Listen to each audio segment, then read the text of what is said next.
Investing in the stock market can seem like a crazy prospect for a generation of young adults that have 2 cents in their pocket and a $100,000 student loan for a degree that they don't use. But when it's done right, you can take that 2 cents, turn it into 3 cents, and well, that's more than you had yesterday. And isn't that the goal?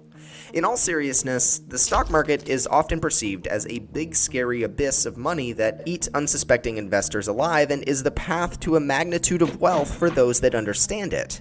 While those perceptions can be true, understanding the stock market and succeeding in making money with it is far easier than you might expect. In order to understand the stock market, first, we need to understand just what a stock is. A stock, otherwise known as a share, is a financial token or instrument that signifies ownership of a company in some proportion. Basically, if Amazon had 1,000 shares and you bought 1 share, you would own 1/1000th of Amazon. In reality, Amazon and companies alike have millions of shares, but that sums up the point. When you own a stock, that means that you own a portion of that company, and as the value of that company increases, so does your stock price. There are also common and preferred stocks, which refer to the voting rights of a shareholder. Common shares have voting rights, and preferred shares don't. When you have voting rights, you can vote on things like board elections, mergers, and other financial decisions.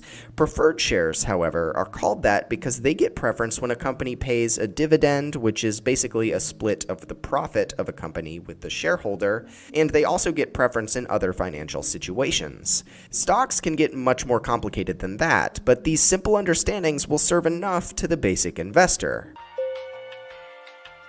The next thing you might be wondering is why exactly companies will sell stocks. And that answer is simple: to get money.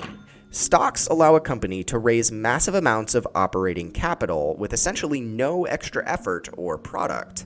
The modern stock market often bases the value of a company off its potential earnings down the line.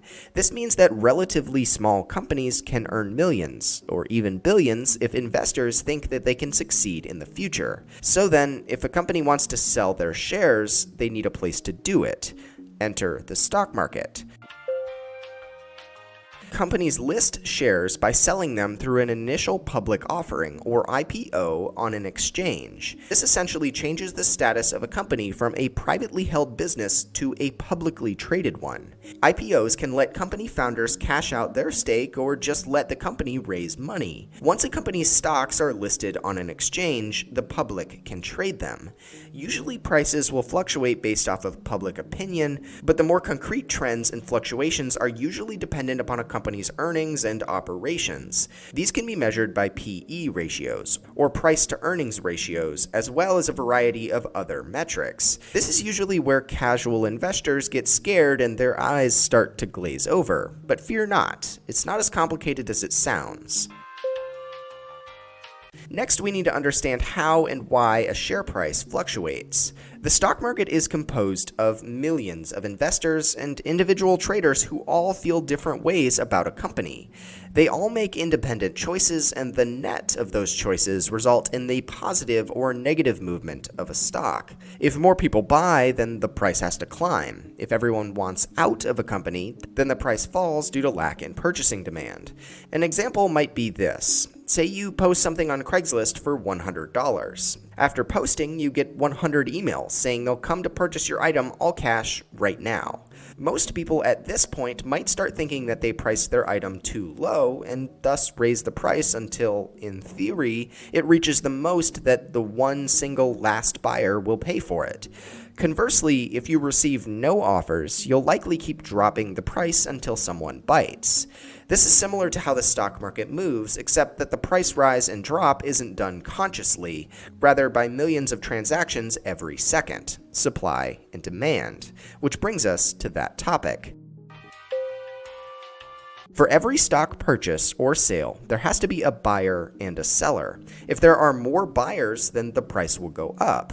If there are more sellers, the price will go down.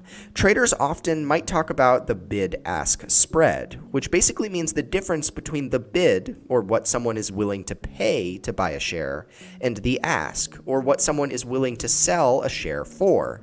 Supply and demand is fairly simple to understand at the end of the day. If more people want something, that thing, in this case a stock, will be more expensive.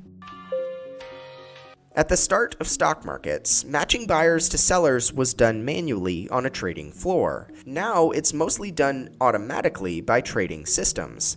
This allows the market to move much faster and creates the breakneck pace that any casual onlooker notices when watching the stock market. Now, you might be wondering, well, I don't have time to understand this, and why should I even invest anyway when I can earn 2 to 3% just keeping it in a bank on a high side? Well, the answer is pretty simple.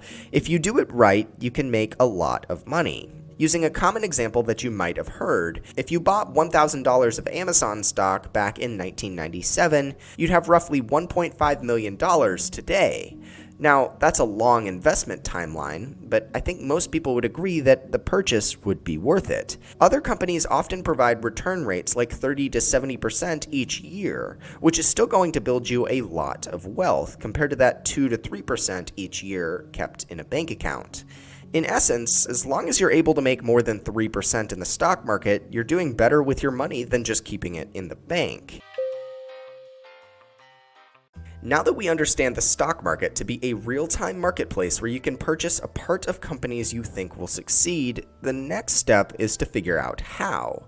The first thing you'll need is a trading account. You can start one with common providers. Once you have an account in any trading service, you have to decide what companies or multiple companies' stock to purchase, which is arguably the hard part.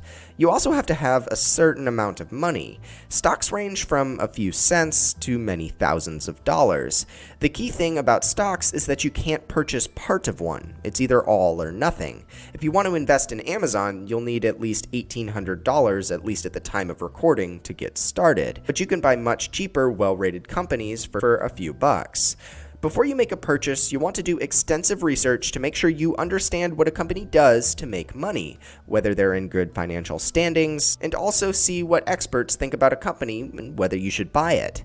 At the end of the day, you do have to assume some risk, so it's important you only invest money you're capable of surviving without, at least for a little while, or until a certain stock comes back up if it does fall on harsh times. In this video, we've covered the basics of the stock market, how it functions, and ways to get started with it. We didn't cover much of the technical analysis that goes into evaluating a company, much of the terminology around stock trading, or even ways to trade without actually having the money you're purchasing stocks with, called margin. And that's okay. For the beginning investor, the best way to learn the stock market and to get involved is to take a few bucks you're okay with losing and getting your hands dirty and invest wisely.